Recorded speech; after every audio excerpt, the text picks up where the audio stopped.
Magandang araw mga ka-BTV. Pag-usapan na naman natin ang mga maiinit dyan na issue sa Pilipinas. Nako po, may isa pong nanay na tuwang-tuwa po dahil hindi po naaprubahan ang interim release nitong si dating Pangulong Rodrigo Roa Duterte. Grabe po ang tuwa niya mga ka-BTV dahil daw pinakinggan daw po ng Panginoong kanilang mga dasal. Pero po, sa tingin ko po dito, sa nanay na ito, ay nagsisinungaling po. Bakit po? Panoorin na lang po natin ang kanyang video mga ka-BTV. At kayo na rin po ang humusga kung totoo ba tong biktima ng AJK na galing mismo po sa kanya. Panoorin po natin ang kanyang video. Ano ang iyong reaction kanina nung sinabi na hindi pinayagan yung interim release? Talagang napakasaya namin. Hindi lang ako, lahat kami.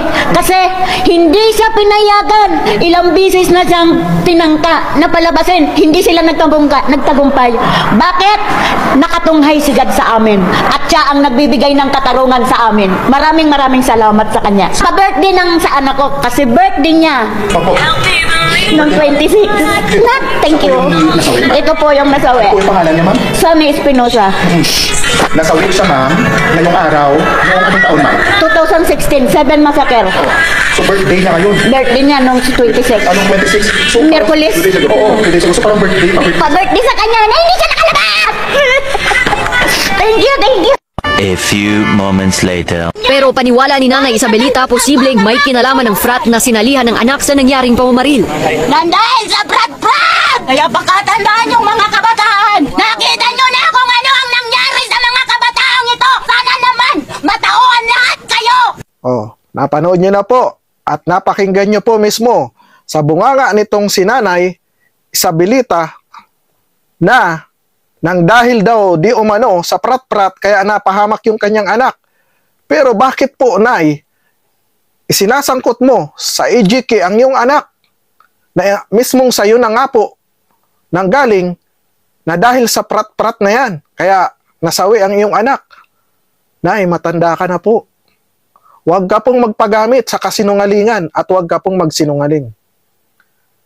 Ikaw na po mismo ang nagsabi at sa bunganga mo na po mismo galing na hindi naman sa AJK. Kaya nasawi ang iyong anak.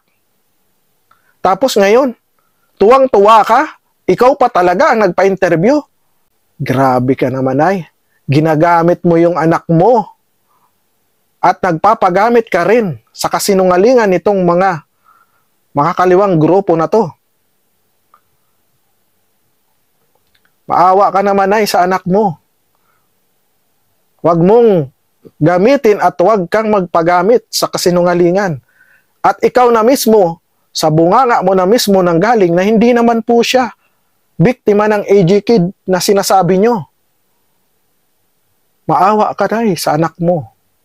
Hanggang dito na lang po mga ka-BTV ang ating reaction video sa video na to. Always remember po, God is good all the time. God is watching us. God bless us all. BTV React is now signing off. Bye-bye.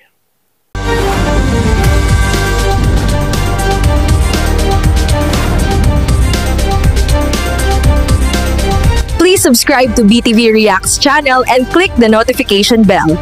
Thank you, BTV friends!